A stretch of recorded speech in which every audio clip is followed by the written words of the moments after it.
And let's see if my clicker's working. Oh.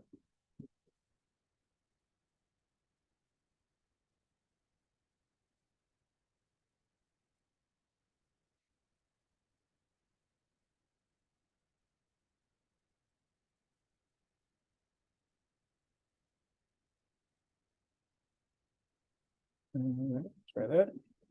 That worked. There we go. Okay. Well, thanks for the invitation to come and talk. The curse of dimensionality and the blessing of it. I think if you've been involved, introduce myself. So, Brian Turnquist. See, I got my start with data and engineering and everything kind of when I was a kid, like many of you did as well, and ended up going to graduate school. I started out in biblical studies and then went into engineering, and I figured out, you know what I like about engineering? I like math. And so I changed to math and went on to get my Ph.D. in math. That was at the University of Maryland. My first job was at Johns Hopkins University and worked there for about 10 years, doing scientific computing and working with high dimensional data of all different kinds, especially in the peripheral nervous system. So was mostly working in neuroscience and collaborated with a number of universities. And that was most of what I was doing in my career. Was applying machine learning, before it was called machine learning, to neuroscience, and eventually came to the Twin Cities and started teaching at Bethel University, just up the road here, and was there for 20 years. And on one of my sabbaticals, I started applying machine learning to anomaly detection and didn't want to come back from sabbatical. So I left academics, went into industry, and so I work now at BoonLogic. We're a software company in the North Loop of Minneapolis, and glad to be here and looking forward to chatting with people afterwards. So blessing and curse of dimensionality, we'll talk about that and kind of how people deal with it. Typically, when you're dealing with large data sets, especially data sets with a lot of features, the first thing that people do when you read academic papers, the first thing they do is they're figuring out strategies and ways to make the data smaller, right? They want to remove samples, they want to remove features to make it more manageable in different ways. And so there's a coping mechanism that you see in academic papers around dimensionality, 50, 40 dimensional data sets, and people are always, I just want to get it down to 3. I want to talk toward the end about leveraging dimensionality rather than trying to get rid of dimensionality, to use dimensionality in your favor as a data scientist, as a machine learning practitioner. And so that's kind of the outline here. So as I mentioned, my background is in neuroscience and worked at Johns Hopkins for many years in the laboratory science area. So was exposed to a lot of things that you can do to the human body and measure from the human body. And kind of as I introduce this, what I want to do is maybe just use this one domain of medical to illustrate what the curse of dimensionality is. So one of the things that I've seen over the course of my career is all kinds of different new measurements that are being made of biological systems. Of course, CT has been around for decades. Ultrasound, MRI has been around as well for decades. But what's happening is on all those scan types, the spatial density is getting greater and greater in all 3 dimensions. So it's increasing spatial resolution. Data is being collected now 24/7, right? Instead of going into the clinic and having an EKG connected to you for 20 minutes, many people will take a harness home and they'll have data recorded for a week, or you may have a Fitbit that's recording your EKG 24/7. So data collection is happening around the clock. Higher sampling rates on every electrode that there is. There's new electrode technology. I worked with a guy who all he does is develop electrodes that you can insert into the brain during brain surgery, as it's called, and to collect more and more data and denser application within, let's say, a square millimeter of the electrical signals that are there. That's all he does is figure out how to do that. fMRI, functional MRI, I've worked with this a fair amount, and you've probably heard about studies that have been done that say, what area of the brain is being activated when you're thinking about dinner, or when you're afraid, or when you see a picture of somebody you know versus somebody you don't know. Functional MRI was a discovery in the 1990s where you take MRI and a researcher named Seiji Ogawa figured out that you could tune it to absorb radiation in the areas where blood oxygen is highest in the brain. And the inference being those are the areas that are being activated. And so you have these studies that are being done, volumetric studies of the brain with more and more spatial resolution and higher sampling rates, and it creates this tremendous amount of data. And so after a given series, you might have several gigabytes or even close to a terabyte of data that's been collected. It's very nice. What do we do with it, right? How do we draw conclusions from it? So that's just one area.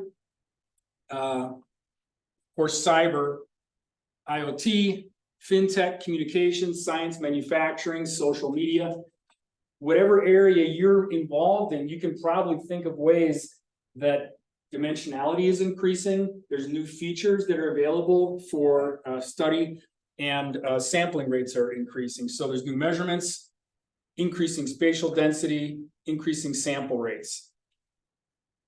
Okay, obviously, these are a good thing, right? Certainly to doctors and their patients, you can see textures in CT imaging you could never see before. You can see the difference between emphysema and COVID. Okay, so this is a good thing. Reliability engineers who need to predict asset failure. They use the 24/7 telemetry that's coming from their manufacturing assets. Of course, scientists trying to understand and describe the world. So again, be interesting to know from your experience how you've seen this happening. Okay, so et cetera, et cetera, et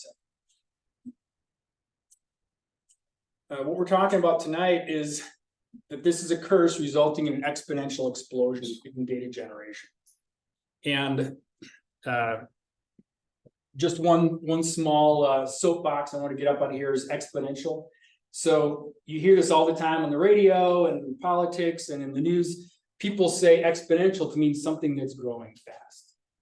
Okay, that's not what exponential is, of course. Exponential is where it's growing, let's say, in multiple dimensions. And so every time you increase spatial density, it goes to the third power, right? If you double it, you go a factor of 8 bigger.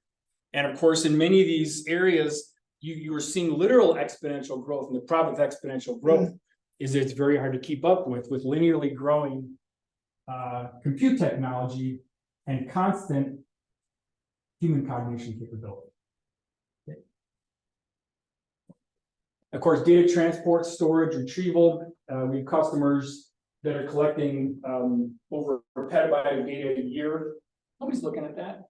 It's not, and they're even challenged to store it.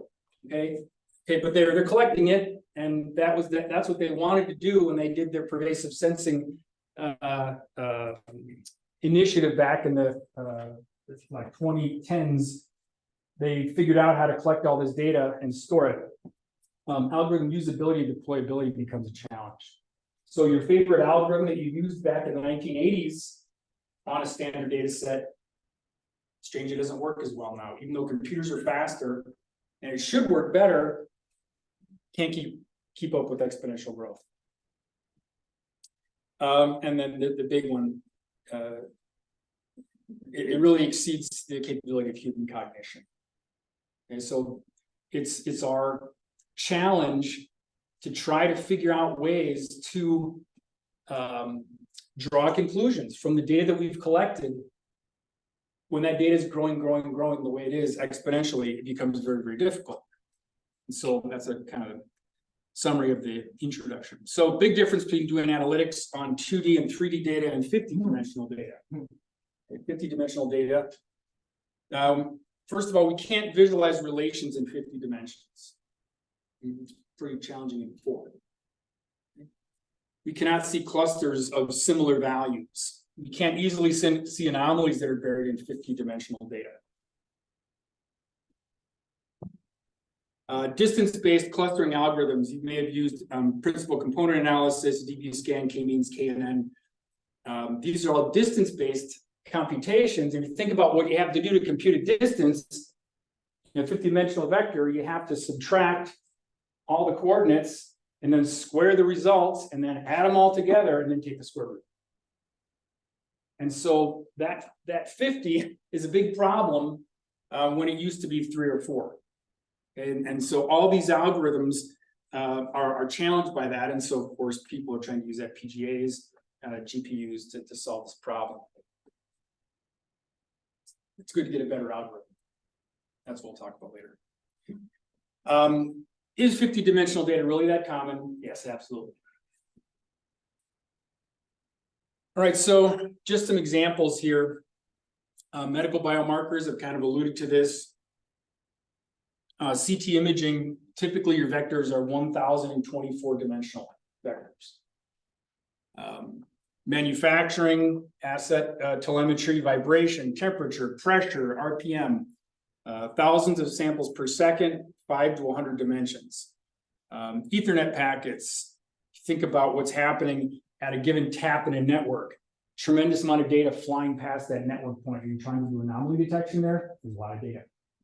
And it's moving faster and faster every year. Of course, image processing, one of the most challenging areas for data science as image density has gotten so larger in the past years. Right. I'll run an example for manufacturing. So this is a diesel engine, maritime diesel engine. These are used in naval ships, and they're used in offshore vessels, big commercial vessels. And this is one engine, and these guys standing next to it just kind of give you some idea of the scale here. But in this engine, there's 112 features being collected all the time. So that telemetry is constantly flowing. And of course, this is what you use to try to do condition monitoring of this piece of equipment. Of course, it's got to be worth multi-million dollars. I haven't tried to buy one, but I'm sure they're very expensive. This has 14 interconnected subsystems. Of course, lots of pistons and it's a gigantic gear or something like that. The sample rate is currently 1 per second, but sometimes they sample faster. And this is a group that we've worked with quite a bit. So kind of here's what it looks like. If you think about an Excel spreadsheet, right? These are our features, right? Each feature represents a measurement, right? And then you have 33 measurements, and they're just constantly flowing. And we're trying to think about how do we apply machine learning to augment our ability to understand what's going on here when we just look at this, even offline, right? Forget about online, even offline, you open up the document, you're just like, I don't know where to start. Okay. Right, so that's what I want to talk. You can plot this, so each dimension becomes one line plot with its own y-axis, and over time, so this is what would be called a multivariate time series. All right, one way to cope with dimensionality is by reduction. That's the first approach, and the most common approach that you see. Let me just pause for a minute. Just kind of conscious of the time here. I see if you guys have any comments or questions before we go on. Yeah. What does it difference between features and dimensions? For this talk, you can think of them as kind of as being really synonymous. Okay. Right? A feature would be a column in that spreadsheet. Dimension, if you have 50 columns in sense, you have 50 dimensions. If you're thinking about it from a linear algebra point of view, you might have slightly fewer than that, but I've never seen it. If you have independent sensors, they're independent, and they can't be like removed without changing the vector space. So yeah, I think they're pretty much synonymous. Thanks. Other comments or questions?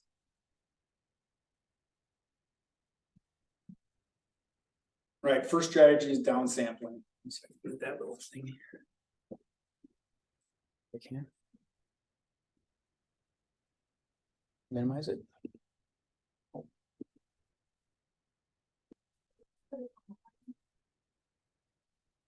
The time? What time is it? 6:50. Okay. You're gonna hold a little sign for me? Okay, I'll try. Move along here now. Downsampling is the first way that people deal with dimensionality. We had a group in our lab that was, they used the laser to as a microphone. So if you take a laser and you shine it on a window, you can use interferometry and you can hear what's going on in that office. It might not surprise you that this is an Israeli technology. But the problem with it is it's like 20 megabytes that you're collecting per second just from one sensor. And you also have to walk really carefully because that also creates vibration in the windows and everything else. So downsampling is a common way that people deal with signals like this. It's something to hear.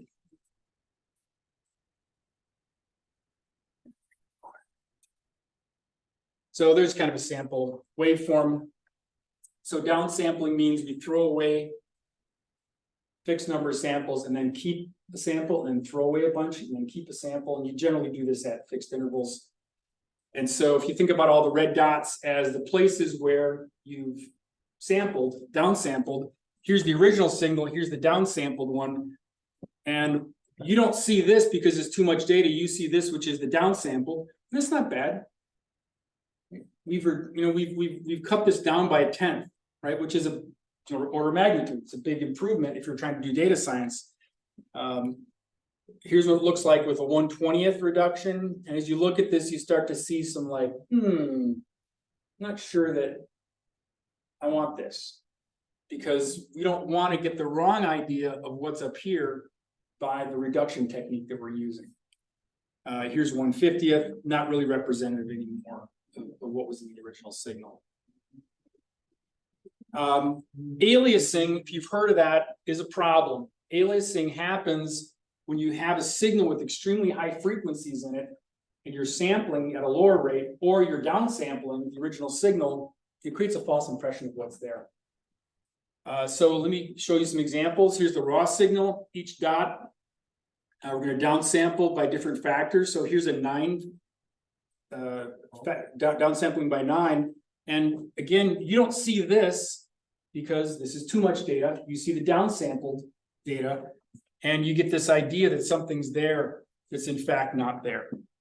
Because it just happens to ride on those weird places. Out of sync, right? But being in sync is not necessarily a good thing. And I'll show you an example of that. Okay, here we are in sync, but you're getting a very weird idea of what's there. And here's an even weirder one. We're perfectly in sync. And you might think this is like, this could never happen. This happens all the time. So in laboratory science, there have been times when I'm looking at the output of like an oscilloscope or something, and I'm like, and an oscilloscope is not supposed to lie to you. They're supposed to tell you the God honest truth. And you're looking at it and you're like, how can that be the signal? It makes no sense. You're looking at something like this, but it's sampling as fast as it can. There's a high frequency signal in there that's giving the false idea. So downsampling definitely has its hazards. Another common approach is feature reduction, right? You have too much dimensionality, too many features. We want to throw away some features. And question is, which features do we throw away? So just a very quick example here. Everybody has seen linear regression. You know what that is. This is called ordinary linear regression. And of course, what you're doing is then you're minimizing the distance between the line and these points according to the distances shown in the red. And you can do anomaly detection this way, right? Because what you're looking for is the points that have a large residual. This is classic late 1800s technique for anomaly detection. It's still used. It's it's easy to get to in Excel. Interesting though, this creates kind of a little one-dimensional axis you could think of here, right? If we're trying to go from 2 dimensions to 1 dimension, I would kind of like look this way at the data, kind of stand down there and look up at it. One thing I don't like about this kind of regression is that these red lines here, to me, kind of point in the wrong direction. They're pointing at the x-axis when I'd like them to be pointing at the line. This is a different kind of regression called Deming regression. So in Deming regression, if you've ever been forced to solve the system of equations that gives you linear regression, a very similar system of equation allows you to get Deming regression. And I really prefer using this kind of regression if I'm doing regression at all. And when you do this, now you've got this kind of change of basis, this sort of, that would be a nice axis to have, right, as an XY axis. If we're looking at our data, now the data looks kind of lined up. It changes the order though completely. That's very interesting from the old way, right? Like in terms of where the spikes are. Right? Oh, for sure, and it changes these Yeah. lengths, yeah. And so and actually, if you if you're doing measurement in a laboratory, especially if you're comparing 2 pieces of equipment, you don't have an independent and a dependent variable. What you have is 2 independent, right? And so in that case, you don't want a normal regression line. You want something like a Deming regression line. And so, yeah, kind of replot it. And this is really one of the ways that we can think about how to do dimensionality reduction, because what you do then, of course, is you get rid of the line that's crossing here, and you just focus on the intersection points. And so by doing that, we've gone from 2-dimensional to 1-dimensional. This is, you don't need to do this 2-dimensional. That's a very, very small dimensionality. It's just an example to kind of motivate what we want to do if we have 30 or 40 dimensions. So feature reduction. So of course, we can detect anomalies the same way by this technique of just looking for the outliers in distance. This is also called reconstruction error, because the idea is what you do is you go down to 1 dimension and then you go back to 2 dimensions. And in 2 dimensions, this point is far away from here, even though in 1 dimension it was sitting right in the line. And so that this idea of reconstruction error, you reduce the dimensionality, then you sort of bring the dimensionality back up again, and the anomalies don't get reconstructed very well. And so they stick out. This is the basic way that principal component analysis, PCA, and autoencoders work. So if you've ever used autoencoders, it's a neural network approach. I won't go into it in great detail, but I do want to sort of point out. So this is too simple. We got to stop looking at that because it makes it seem like it's an easy problem. Okay. So let's think about some oversimplifications. First thing is, most data is relational. It's only relational. It's not functional, right? The idea behind linear regression, when you learned it in statistics, was that you have to have an independent variable that explains some other variable. And whether it's linear regression, or let's say it's got some kind of a fancy curve that fits to it, the idea is if you know X, you can estimate Y. In 50-dimensional data, you just don't have that. You just don't have that. You have a bunch of sensors, EKG from somebody's brain. Okay, you got 12 electrodes on somebody's brain. They're all recording independently. there's no independent variable. Well, they're all independent. I should say there's no dependent variable. They're all independent, and the data is more likely to look like this, right? It's not functional. And applying a reduction technique, so if I apply Deming regression here, here's what happens. That's not an anomaly. Okay. This is what the Deming regression line looks like, but that is not an anomaly. Even though it's far away from the regression line. Okay, just comments and just been talking. Any comments or thoughts, questions? From a different thing on subatomic physics, like, electrons can they influence their own reading.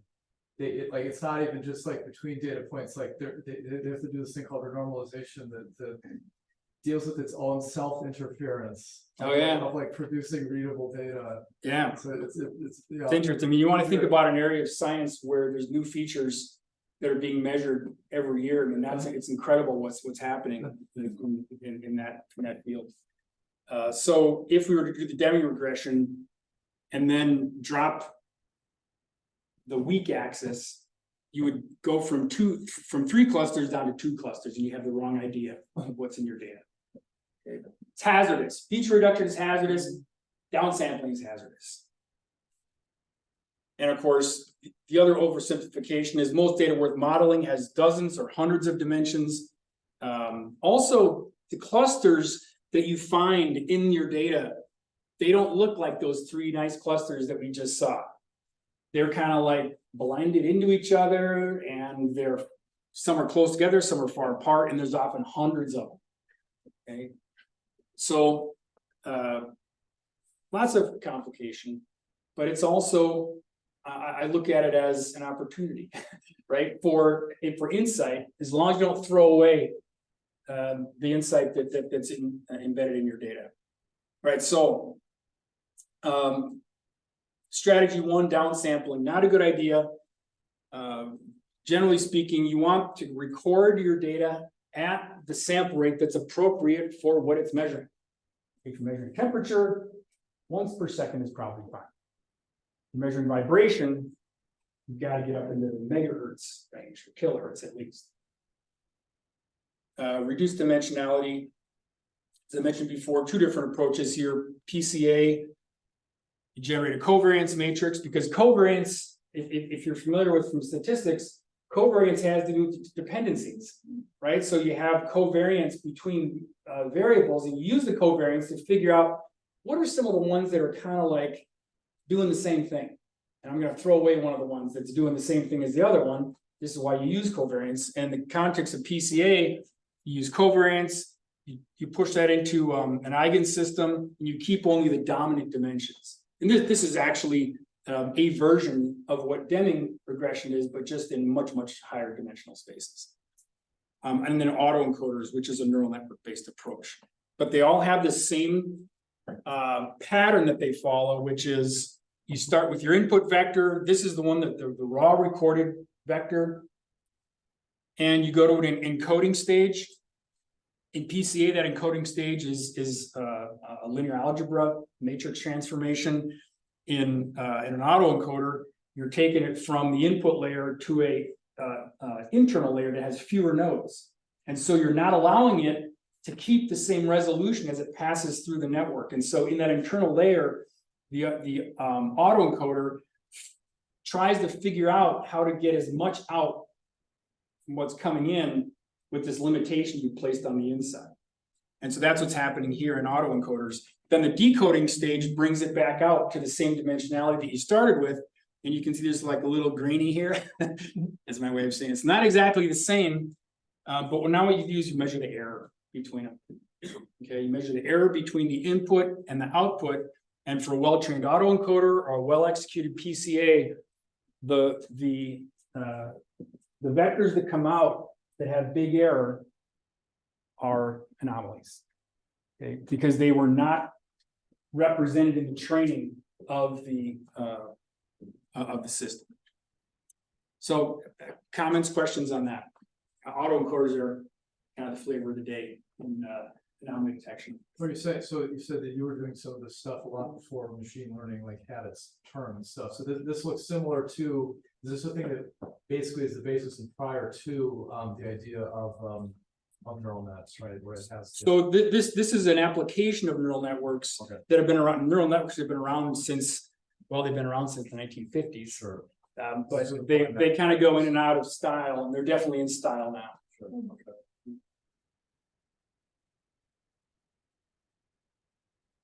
Interestingly, PCA, which is a very old technique, any linear algebra book you pick up is going to show you how to do PCA. 3-layer autoencoders. Wow, they're new, but there's been a number of important papers in the last 2 or 3 years that say that for a 3-layer autoencoder, the output that you get, or the let's say the anomaly detection capability, is essentially the same as PCA, almost indistinguishable, which I find very interesting. The technique, new technique. It's interesting. The PCA on there is linear data, right? I assume autoencoders could transform linear. That's an interesting point.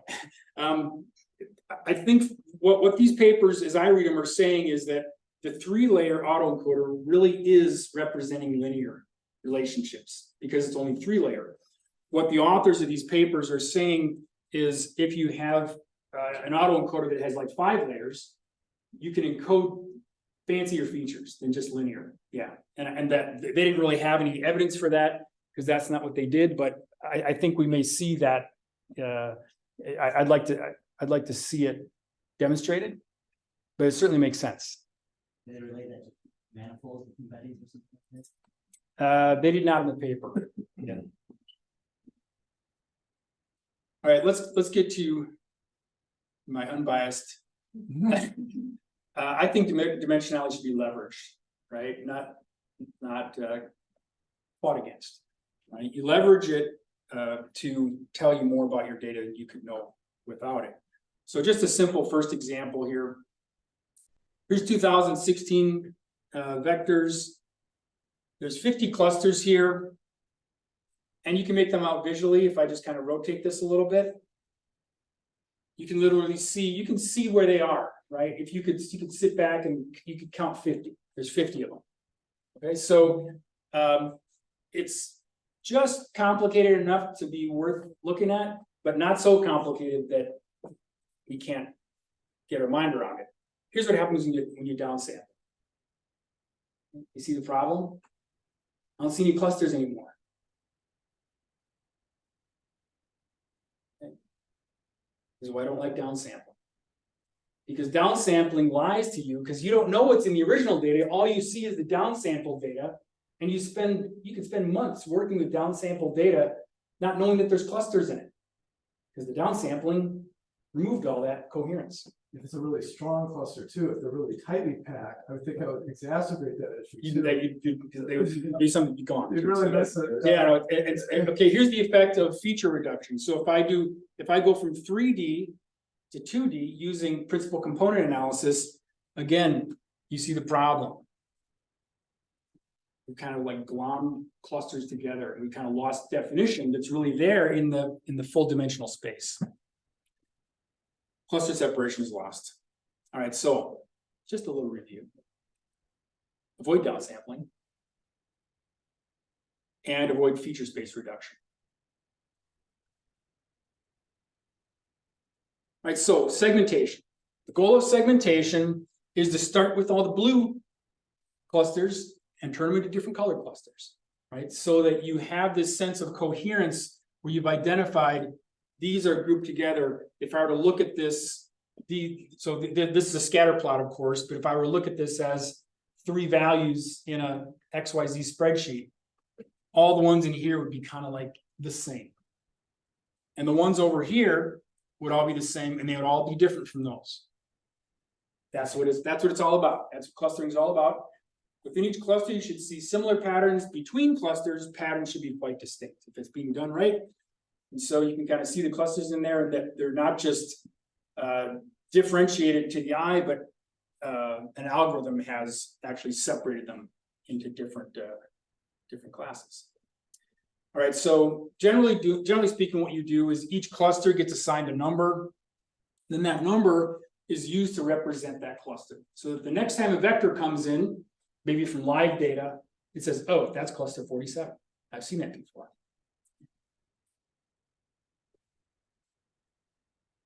Right, let's lever up now to 50 dimensional. So we can't do a scatter plot in 50 dimensions. So what I do when I get to 50 dimensions is I just do a line plot of the vector. So I can see all 50 features across like this. And this is just under 300,000 50-dimensional vectors. And just kind of give you a flavor for what's in there. You never know what's in there, but this is what's in there. And our goal would be, we want to separate these into those coherent groups like we had on the previous slide, but in 50 dimensions, not in 3 dimensions. All right, so it's been done. And let's see what it looks like. So this is cluster ID 1. And when you click through it, you can see it's skipping across and selecting out from the 300,000, the ones that are similar-ish. Okay, so that's cluster 1. Let's try cluster 2. Different, but within the cluster, similar. This is what you want to do when you're doing segmentation. And yeah, there's 103 clusters in here, and each one has its own kind of personality. Can I ask, what is this measuring? This right here is artificial data. Okay. If it were real data, these axes would be all crazy, right? You'd have like one axis that would be hanging around at 0.02, 0.03, and then you have another axis that would be like 9 million to minus 9 million. And so all you'd see is the big, so what people a lot of times do is they normalize all the data first, so that it fits on an axis like this.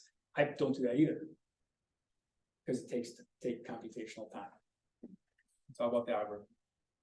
All right, back to the real world, 33 dimensional spaces. As dimensionally, okay, so please retain the dimensionality of your data. Here's why. As dimensionality increases, the amount of empty space increases exponentially. So the exponential growth works in your favor.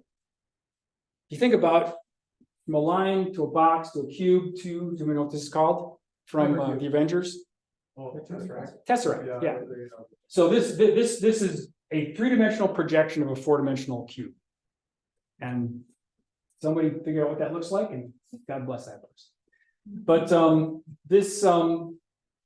the idea here, the picture is, if this is 2-dimensional and this is 3-dimensional, you can fit a lot more clusters here than you can here. And they can be differentiated. So when I see 50-dimensional data, I'm glad, because that means there's a whole lot of empty space in that 50-dimensional space, and almost everything in there is empty. And the stuff that is there is probably grouped and separated from everything else because there's so much space. So this is really a blessing. This is one of the blessings of dimensionality for algorithms that are trying to separate clusters based on distance, because distances are very, very, very large in high-dimensional spaces. Does that make sense? Yeah. So this is a good thing. Dimensionality is a good thing. So here's the algorithm that we'll use for the little. I guess I can do a demo. I checked it before, and I think the demo should work. It's an unsupervised machine learning algorithm called the Boon Nano. This is an algorithm developed by my company. Clustering results are similar to k-means. It's a clustering algo. It's more accurate for anomaly detection than k-means. It's also a lot faster than k-means. It's 3 orders of magnitude faster than k-means on comparable hardware, which makes it very nice because it makes it deployable. Right? You can deploy it in an actual production environment or in a medical environment without having to have a server farm sitting around. It's the fastest unsupervised algo. It can support thousands of clusters. And we do see, we see in imaging, let's say if you have high-def video cameras, it's very easy to get into the thousands of clusters because it's very, very complex data that is being collected. And it can go up to 500-dimensional space.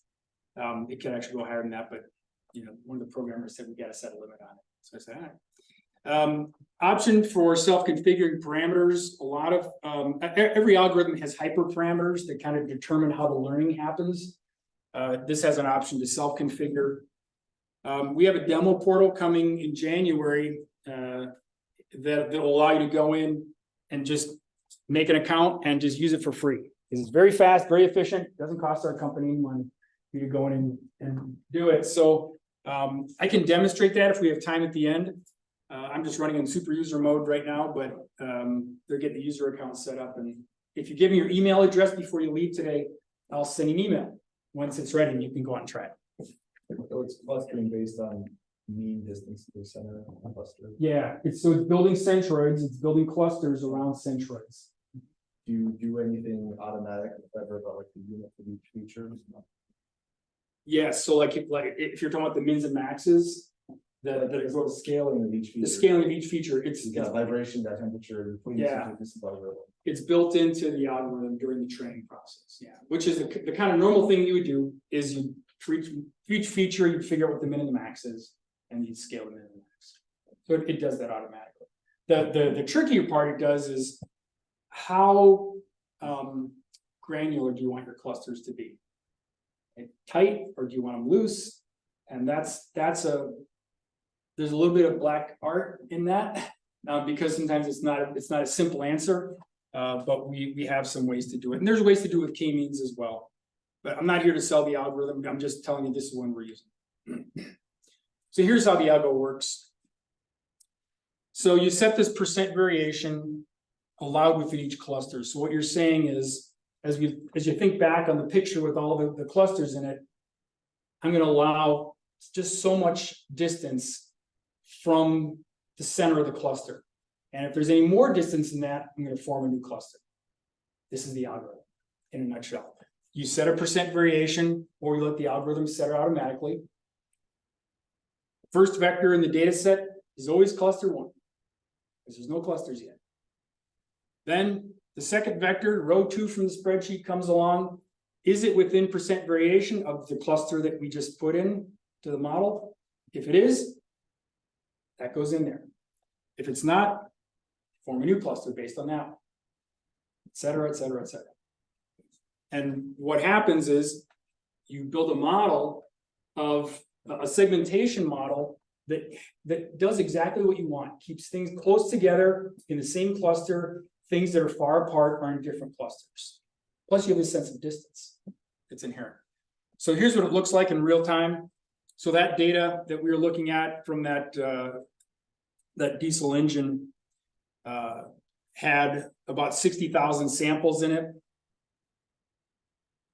And I'll hit play here. And this is the cluster count. And what you're going to see is cluster count grows dynamically because of the algorithm that I was describing. As new things are seen, you add clusters. As things that, here you have a section in here, it's almost 15,000 samples, where it's like, during this whole time, everything that came through had already been seen before. So you don't need to add any more clusters, right? That's when you know your model is maturing. And here's some more stuff at the end. So some important features that you see, what we call this a learning curve. Fast growth in the cluster count initially. We always see this because everything looks new at the beginning. But then as more and more data is acquired, it slows down. Because it's like, I've seen that, I've seen that, I've seen that. Okay, I haven't seen that, new cluster, seen that, seen that, seen that, and so forth. Second feature, yeah, cluster growth slows as the model matures. And then if there's new variations that come along, it just adds those in. So this idea of a learning curve, let me just show you that one more time.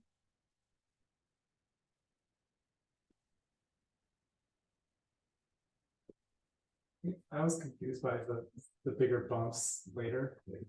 Are the rows are the vector numbers in some ordering? This happened to be recorded in real time from that engine. And I think what they were doing was they were running it in different operational modes. Okay. So they'd like run it at 30% power and it go, and it's kind of, okay, now it's kind of figured out what 30% power looks in this. Okay, let's set it to 60% power, added more clusters, because torque changes, current changes, pressure changes, Oh, God. RPM changes, you're changing values of features. And this is important. What you're really changing is you're changing the relationships between features. Yeah. So much of data science is around setting mins and maxes on individual features and statistical models around doing that. What machine learning can do through this approach is it learns normal relationships between features. So things that are normal in terms of their actual value, but abnormal relative to the other features can be an indication that something's going wrong or something's changing. And it's very hard to detect if all you're doing is looking at thresholds. Other comments or questions? That's a good question. Would it be accurate to say that this is helping to figure out the point, crossover between a change in quantity becoming a change in kind? Like this, it's, if you see your example, it's right. If they're hitting the throttle on what the speed of the motor, or whatever, it's at a certain speed, it starts to register new features. New relationships within the features that you have. Yep. And then what happens is they set it back to 30%. This doesn't change. It's already seen 30%. And so the idea of a mature model is for a person, whether it's, let's say you're learning normal EEG signals from a person's brain. Right? You gotta record for while they're sleeping, during the day, while they're exercising for maybe 2 weeks. But then after that's been done, now you've got a model. And as they go through their normal activities, it's like it's seen it all. But when something changes, like let's say early onset of a seizure, that's new. And it gets detected. That's the key. All right, so how do you visualize models that have 33 dimensions?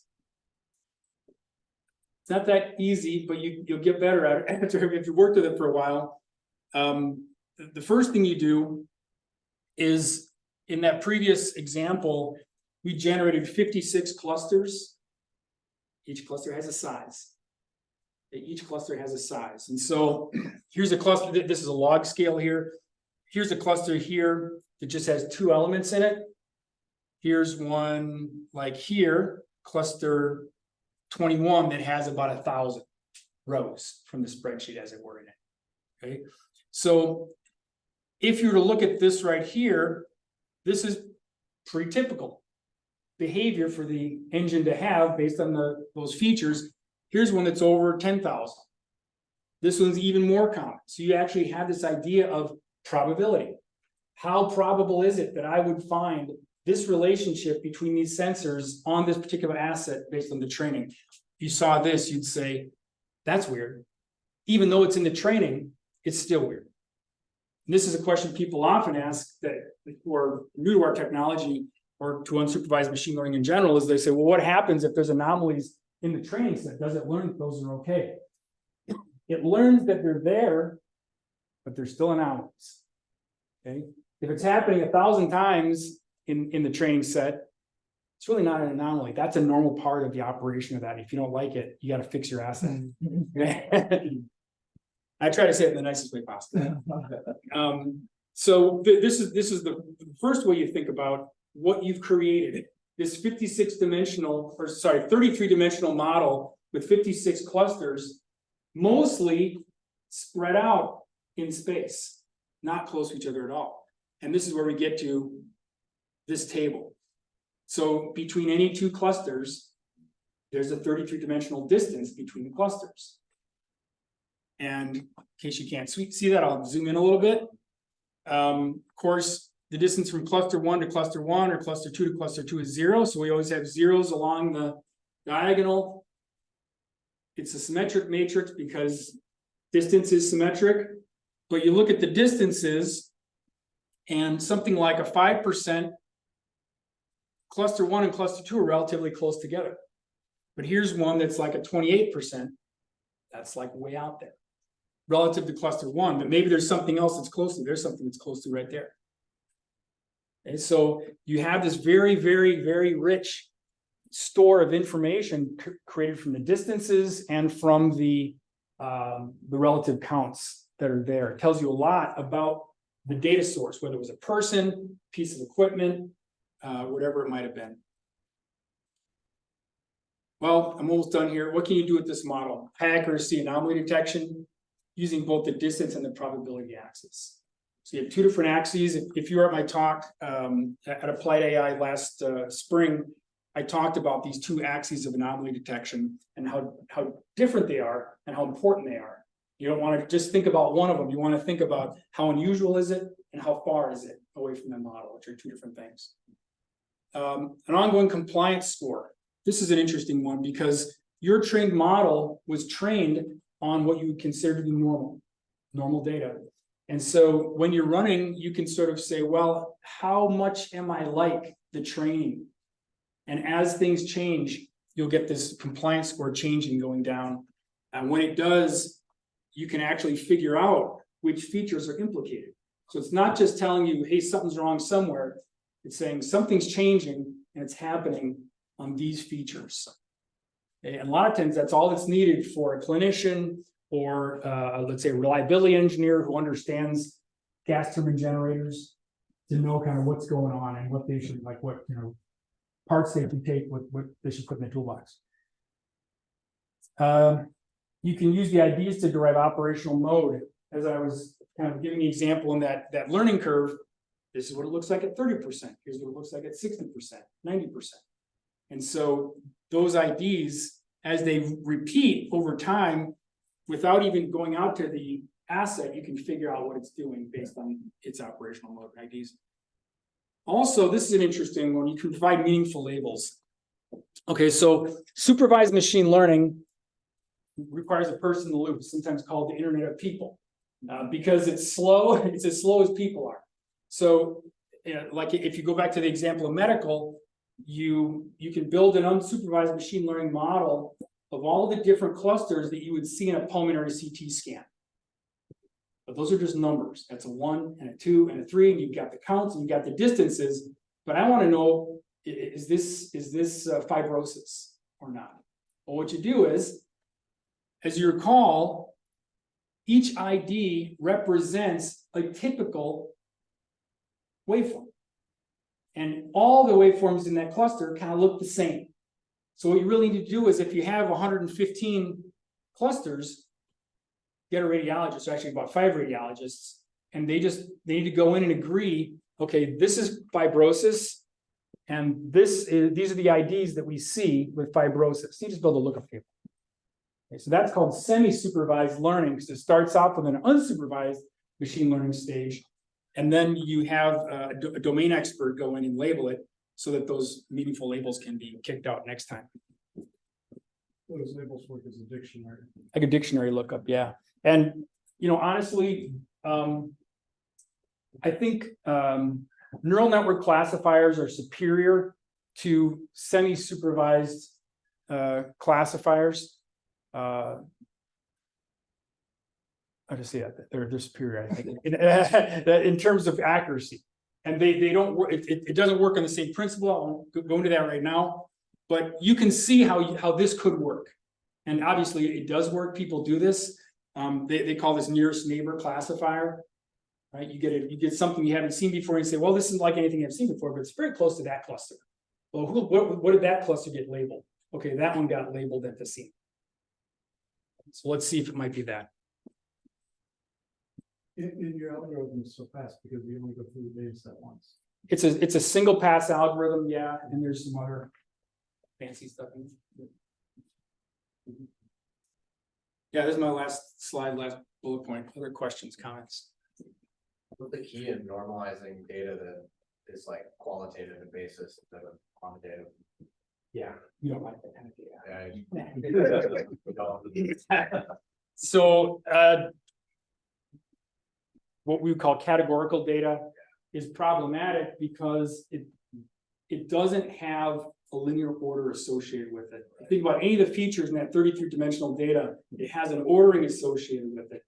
Even azimuth and elevation, I mean, even though they're 360 degrees, there's still distance built into those, right? And this close to this means this is farther than this, right? So you have this idea of magnitude distance.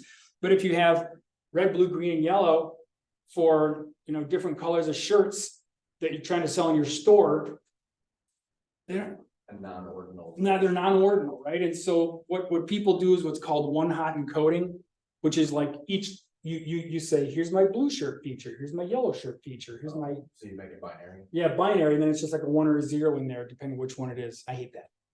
Okay, it's extremely hard to use because what it does is it creates this weird weighting around one feature, really one feature. And if let's suppose that there's 30 colors. You got yourself a 30-dimensional vector with almost all zeros in it. It's just weird, And so there's other things. There are some really cool things that can be done. The large language models that are around now. That the kind of the earliest stages of those were these fast text word direct, where you sort of are taking the English language and you're saying the word KNOW, no, lives over here in a 300-dimensional space, and the word understand is going to be over here as well. But the word NO, like way over here, right? And so you have this idea of semantic similarity, and that's a way to get at it. And we have done that with our technology. We use the fast text as a preprocessor, generate 300-dimensional vectors, and then we let our algorithm consume those vectors and tell us who's writing emails, anonymous emails. Or to catch anonymous or anomalous emails. So can you like spot which large language model produced emails or something? Is that We've never tried to do that, like a signature? like spy versus spy stuff. We're not there now. I mean, so what are you labeling them? Emails? Person 1, person 2, person 3. Sure. Okay. Yeah. We did analysis. I don't know if you remember the Enron debacle, but there was a huge corpus of emails that became public data, and so just let the machine learn just gobble it up, and try to figure out, who are the people writing in on these emails and how do you group them together. It's pretty fun exercise, non-revenue exercise. There was one of the prior sessions like 3 months ago of Applied AI. One of the topics that came up was addressing bias in things like ChatGPT and stuff, where you ask it, to specify the gender of a person who will hold a certain position in an industry. And one of the things that struck me is funny is that it's kind of our fault for coercing it into reducing it to sometimes a two-state identifier, and having this thing where it can actually preserve it in its full nature, because we can always re-reduce it later if we need one word for it, right? But like if you try to encapsulate all the dimensions in one word, right, you have a word that's like 60 letters long and no one can pronounce. It's not. Yeah. But if you have it in a machine, you can just like send the file. The issue of bias is a big one, and unsupervised machine learning is somewhat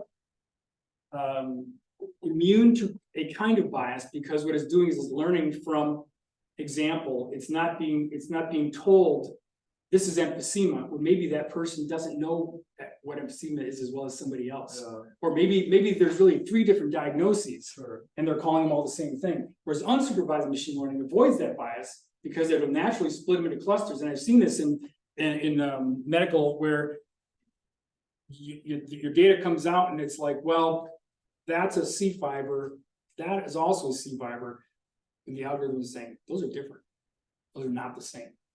Now, the other kind of bias that even unsupervised machine learning is not immune to, and then I'll wrap up because our time is up here, but is bias with it that's in our own language, right? So if you take those Enron emails, and if you take all of the news stories that appeared in professional journalistic articles over the years, and you create a large language model from that, I challenge you sometime to go to ChatGPT and say, tell me a love story about a doctor and a nurse that fall in love. And you're going to see all kinds of bias coming out as it starts to spin its story. What's the gender of the doctor? What's the gender of the nurse? Are they the same gender? No. Are they opposite genders? Absolutely. So these are the sorts of things that are biased that are even embedded into unsupervised machine learning is definitely there. So it's a big problem. No great solution to it right now. But we want our AIs to be better than we are. That's a tall order. Good. Thanks, everybody. Thank you. For catching up.